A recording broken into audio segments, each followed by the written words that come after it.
Welcome back, everybody, for another deep dive. This time we're going way beyond just reading for pleasure.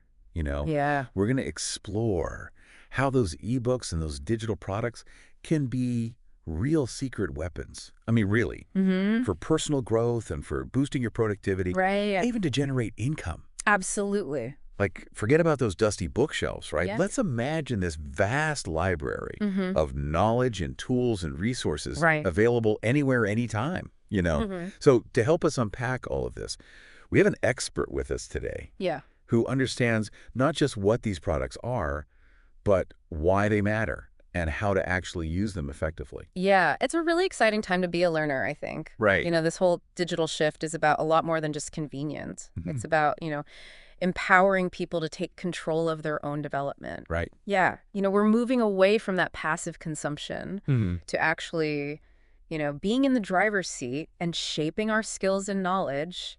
Okay, so let's kind of dive into this transition then from traditional books to digital products. Right. Yeah. Some people might, you know, hesitate to fully embrace those ebooks. Yeah. I Yeah. get it. There's something special about holding a physical book. Yeah. I agree. But what are we really gaining Yeah. by making the switch? Well, traditional books, they hold a special place in our hearts. Right. Digital products, Yeah. they offer unparalleled accessibility and convenience. Mm-hmm. Imagine this. Okay. You want to learn a new language. Yeah.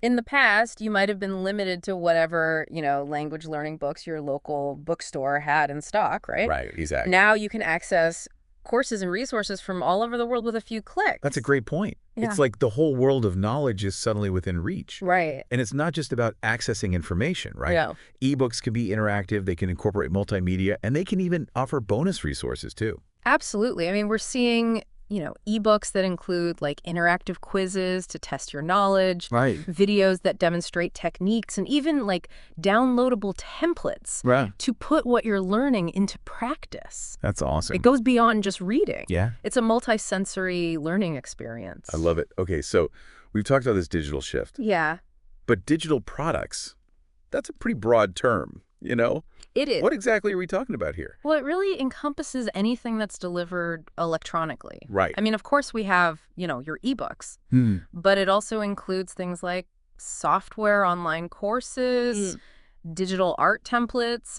Whoa. The possibilities are endless. Endless. Yeah, Yeah. okay, so within the realm of ebooks then, Yeah, it's not just novels and textbooks anymore. right. I've heard about these low-content books, but I'm not entirely sure what that means. So low-content books, they offer a framework for personal input. Okay. So things like journals, planners, or even coloring books. Wow. They provide structure but allow you to create the content. So it's less about like consuming information Right. and more about like organizing your thoughts or Mhm. tracking your progress or getting creative. Exactly. Yeah, it's like having like a pre-made bullet journal system Okay. or a workout tracker that's tailored to your own fitness goals. Gotcha. They remove the barrier of starting from scratch.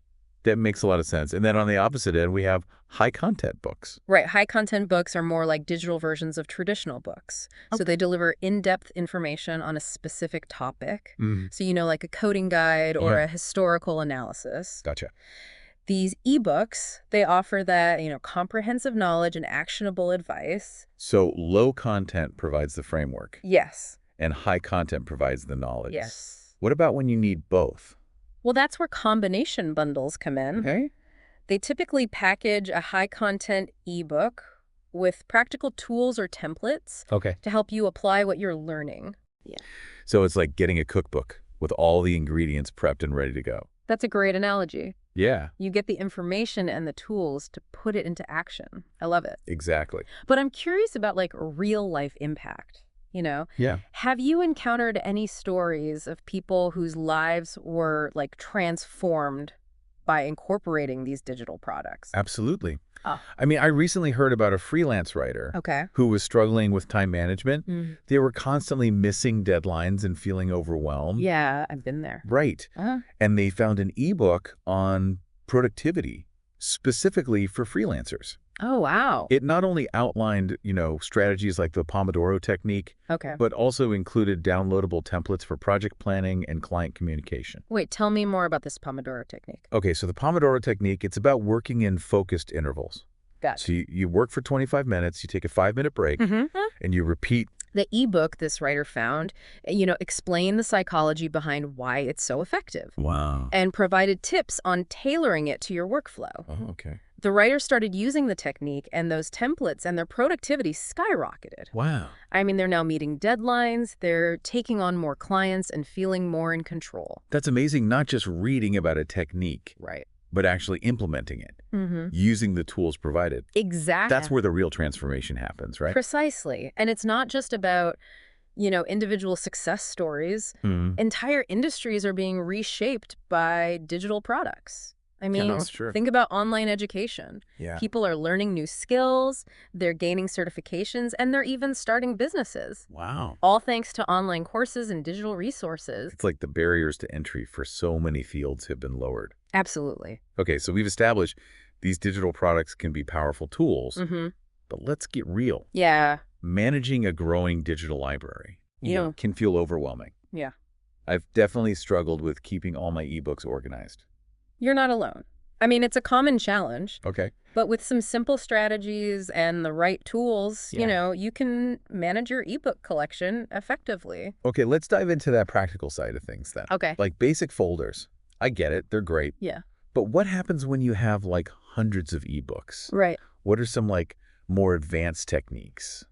We have to think beyond just folders. Okay. Utilizing a tagging system Okay. where you assign keywords to each ebook based on its topic or even the goal you're aiming for by reading it can be incredibly helpful. Gotcha. This way you can search your library for specific keywords and instantly find what you're looking for. So instead of like digging through folders, Right. I could just search for like productivity or coding and see all the relevant ebooks in my collection. Exactly. And there's even specialized software designed for managing these large ebook libraries. Oh, wow.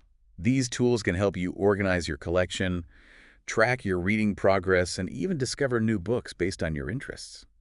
I'm starting to feel like I need to up my ebook organization game. It can be a game changer. But what about accessing these books? I mean, carrying around hundreds of physical books would be impossible. Yeah.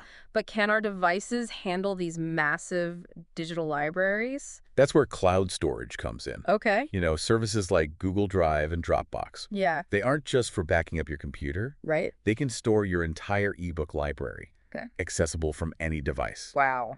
This means you can continue reading on your phone where you left off on your tablet, and your entire collection is safe, even if your computer crashes. It's like having a portable, always accessible library in your pocket. Exactly. Okay, so we've got organization and storage covered.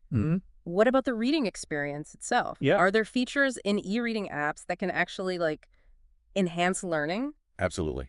Most apps, they offer adjustable font sizes and styles, bookmarking, highlighting capabilities, but the real game changers are those note-taking features and built-in dictionaries. Right. I mean, imagine taking notes directly within the ebook, Oh, wow. keeping all your thoughts and insights organized in one place. I like that. And if you stumble across a word you don't know, Right. you can instantly look it up without interrupting your flow. It's awesome. It's like having all the tools you need to engage deeply with the material right there in the app. Exactly. This is all starting to sound a lot less overwhelming and a lot more exciting. I know, it's great. But before we move on, I want to, acknowledge something that I think we all kind of struggle with. Okay. And that is this idea of security. Yeah. With all this talk about cloud storage and digital libraries. Right. How do we ensure that our ebooks are safe from hackers and data breaches? That's a great point. We're essentially entrusting our knowledge and investments to the digital realm. Exactly. So what are some best practices to protect those precious ebooks? Well, the first step is to be mindful of where you're purchasing your ebooks. Okay. Stick to reputable online retailers or platforms with robust security measures in place. Right. Avoid downloading ebooks from unverified sources or suspicious websites. So it's like choosing a trustworthy bookstore over a shady back alley dealer. Exactly. Yeah. And just like you wouldn't leave your house unlocked, Right. you want to make sure that you're using strong, unique passwords for all your ebook accounts. Okay. Avoid using the same password for multiple platforms. I've been guilty of that in the past. Yeah, a lot of people have. It's definitely time to step up my password game. What about those two-factor authentication things I keep hearing about? Yes. Are those worth the extra hassle? Absolutely. Right. You know, enabling two-factor authentication adds an extra layer of security Okay. by requiring a second form of verification, Right. like a code sent to your phone in addition to your password. It might seem like a small step, but it can make a significant difference in protecting your digital assets. It's like having a security guard stationed at the entrance to your digital library. Exactly. Okay, so reputable sources, strong passwords, two-factor authentication. Yes. Anything else we should keep in mind? Another important tip is to be cautious about clicking on links within eBooks, Okay, especially if they lead to external websites. gotcha. Malicious links can be disguised as legitimate resources. So even within a trusted ebook, we need to be vigilant about where we're clicking. Exactly. Okay. You know, it's always best to err on the side of caution. Okay, If a link seems suspicious, don't click on it. right. Instead, copy the URL Okay, and manually paste it into your browser to verify its legitimacy. that's a smart tip. Yeah. I'm definitely going to start paying more attention to those links. And finally, be Yeah. sure to keep your e-reading apps and devices updated with the latest security patches. You know, software updates often include security enhancements that protect you from emerging threats. Okay, so it's like keeping the software of our digital library up to date. Exactly. Just like we'd maintain the physical infrastructure of a traditional library. Precisely. And by following these simple security practices, Yeah. you can enjoy the convenience and accessibility of digital ebooks Mm-hmm. without compromising your safety or your peace of mind. I have to say, this conversation has already opened my eyes to a whole new world of possibilities Yeah. within ebooks and digital learning, and we've only just scratched the surface. I know, right? Before we move on to part 2 of this deep dive, Right. I want to leave our listeners with something to ponder. Okay.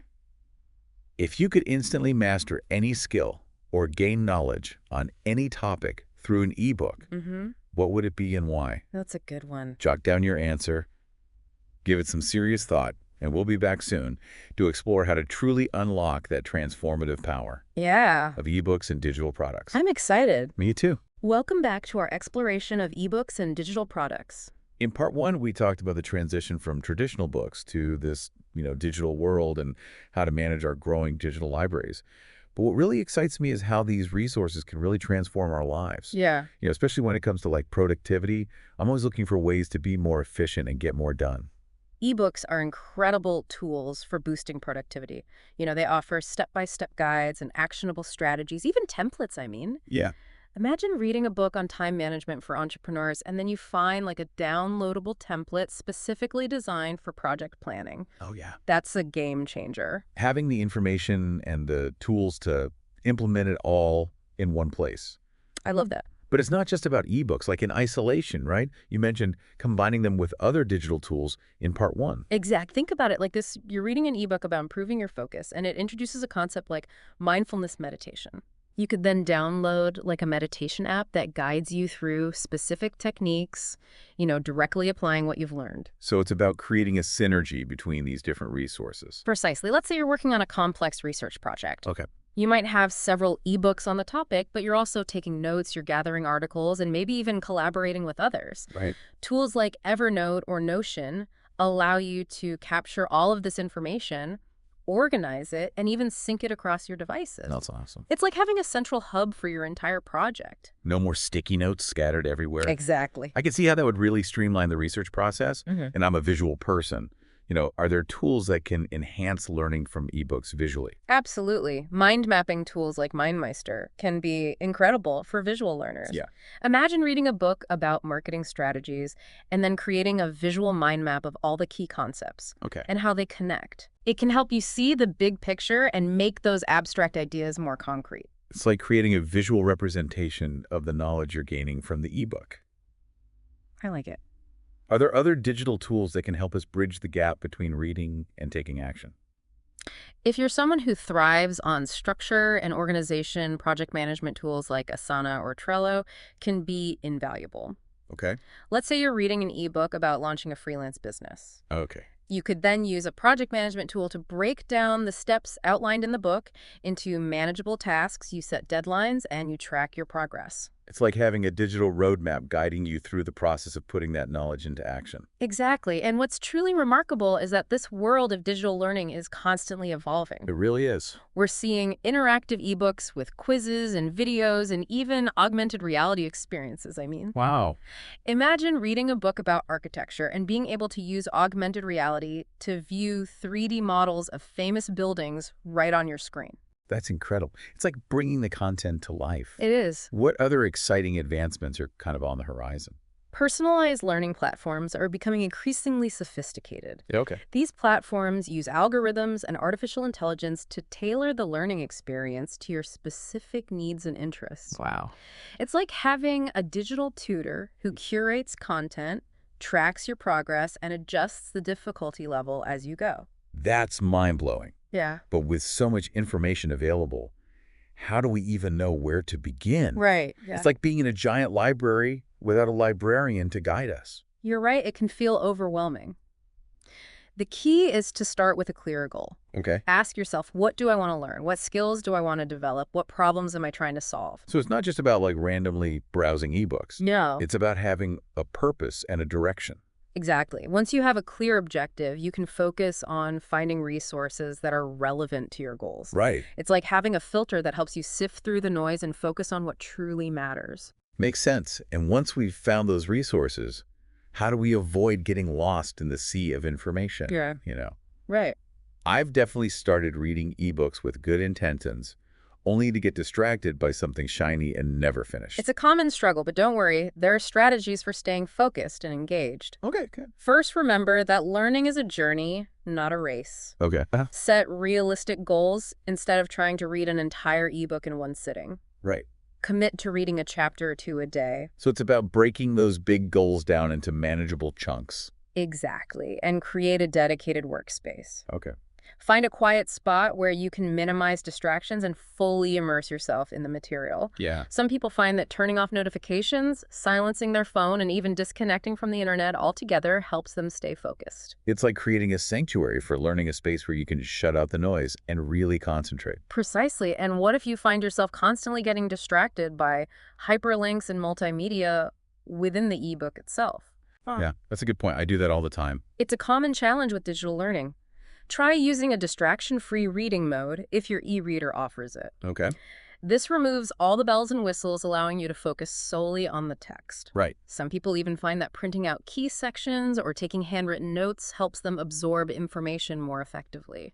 So it's about finding what works best for you and your learning style, even if that means going back to some analog methods. Absolutely. And don't underestimate the power of reflection. Okay. After you finish a chapter or a section, take a few minutes to think about what you've learned. Okay.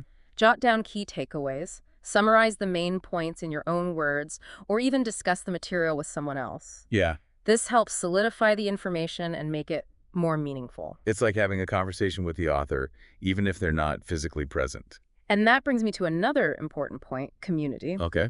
Don't underestimate the power of connecting with others who are also learning and growing. Join online forums, participate in discussion groups, or even just chat with friends about the ebooks you're reading. Yeah. Sharing your insights and hearing different perspectives can enrich your understanding and keep you motivated. It's like having a support system for your learning journey.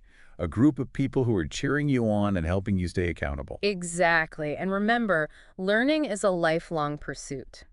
It really is. It's not just about acquiring knowledge. It's about cultivating a love of learning, embracing new ideas, and continuously expanding your horizons. Right. The world of digital products offers an incredible opportunity to make this journey more accessible, engaging, and fulfilling. I love it. It's not just about what we learn, but about how we learn and the joy we find in the process. Yeah. But before we get too carried away with all the positive aspects of digital learning, there's an important topic we need to address, and that's digital fatigue. Yeah. We spend so much of our lives staring at screens. Are there downsides to relying heavily on ebooks and digital products for learning? That's a valid concern. Digital fatigue is a real phenomenon, and it's something we need to be mindful of as we navigate this digital world. Yeah. The symptoms can range from eye strain and headaches to difficulty sleeping and increased anxiety. Okay, so what are some strategies for combating digital fatigue? Do we need to ditch our e-readers and head for the hills?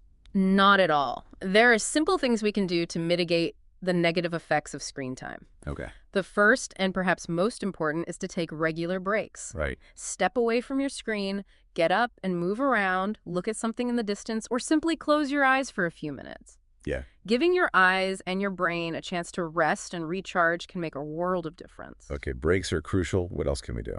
Adjusting your screen settings can be surprisingly helpful. Okay. Consider using a blue light filter, especially in the evening. Okay. Blue light emitted from screens can interfere with our sleep patterns, so reducing blue light exposure before bed can improve sleep quality. I've heard about those blue light filters, but do they really work? While more research is needed, many people find that reducing blue light exposure helps them sleep better and reduces eye strain. Okay.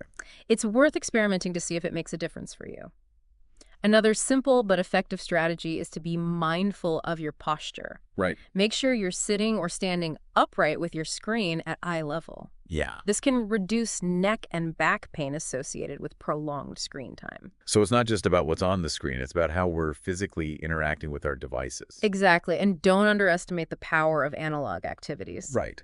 Make time for activities that don't involve screens, like reading a physical book, spending time in nature, engaging in hobbies, or connecting with people face to face. It's all about finding a balance between the digital world and the physical world, right? That's precisely. It's not about rejecting technology, but about using it in a way that enhances our lives rather than detracts from them. By being mindful of the potential downsides of digital fatigue and taking steps to mitigate those effects, we can harness the power of ebooks and digital products while also prioritizing our well-being. I love that perspective. It's about being intentional with our technology use Right. and creating a healthy relationship with our devices. But before we wrap up part 2 of this deep dive, I want to address a question that might be lingering in our listeners' minds. Sure. We've talked about all these incredible tools and resources, but are there any potential downsides to relying too heavily on them? Right. Could over-reliance on digital products for learning actually hinder our growth in any way? That's a thought-provoking question, and it's important to acknowledge that even the most powerful tools can have drawbacks if not used wisely. Yeah. One potential downside of relying solely on digital products for learning is the risk of becoming too passive in our knowledge acquisition. What do you mean by that? Well, while ebooks and digital courses can be incredibly effective for delivering information, true learning often requires active engagement, critical thinking, and real-world application. So it's not just about absorbing information, but about processing it, questioning it, and putting it into practice. Exactly. And sometimes the convenience and accessibility of digital learning can make it tempting to skim the surface of a topic without truly delving deep. Right. We might be tempted to jump from one resource to another without fully absorbing the material. So how do we avoid falling into that trap of passive learning? How do we ensure that we're truly engaging with the material and not just passively consuming it? One strategy is to be more intentional about how we approach digital learning, instead of just highlighting passages or taking notes. Yeah. Try summarizing key concepts in your own words, asking yourself challenging questions about the material, or even seeking out opposing viewpoints to deepen your understanding. So it's about treating ebooks and digital courses as starting points for deeper exploration, not just as endpoints for knowledge acquisition. Exactly, and remember, learning is not a solitary endeavor. Even in the digital realm, connecting with others, engaging in discussions, and seeking out mentors can enrich your learning experience and push you to think more critically. That's a great point. It's about finding ways to make digital learning more interactive, more social, and more connected to the real world. And as we move into part 3 of this deep dive, we'll explore specific examples of ebooks and digital products that can help you achieve your goals and live a more fulfilling life. Sounds good. Stay tuned.